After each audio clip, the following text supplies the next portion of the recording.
Question 17. Some information about fractions R, S, and T obtained from the fractional distillation of petroleum is shown.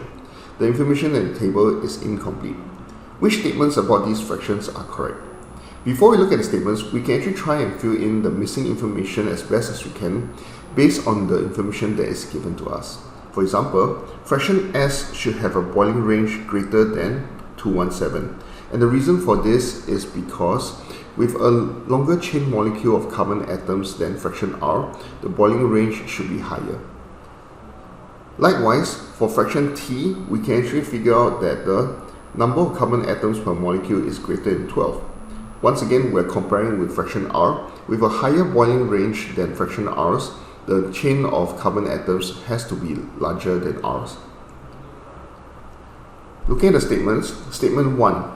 All three fractions are not gases at room temperature. This has to be true because looking at all their boiling range, we know that all the boiling range is higher than room temperature, which is around 25 degrees Celsius. Statement 2. Fraction S has a boiling range higher than fraction R. As mentioned just now, this has to be true because of the longer chain molecule. Statement 3. Fraction R condenses at a lower position in the fractionating tower than fraction T. Now the position in the fractionating tower depends on their boiling range. And the higher the boiling range, the earlier it condenses, therefore it will be lower in the fractionating tower. Since T is the one with a higher boiling range, it is not possible for T to be higher than R.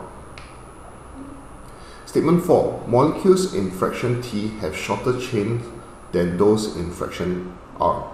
As mentioned, this is definitely untrue as well, and the reason is because if T has a higher boiling range, it cannot have a shorter molecule than fraction R.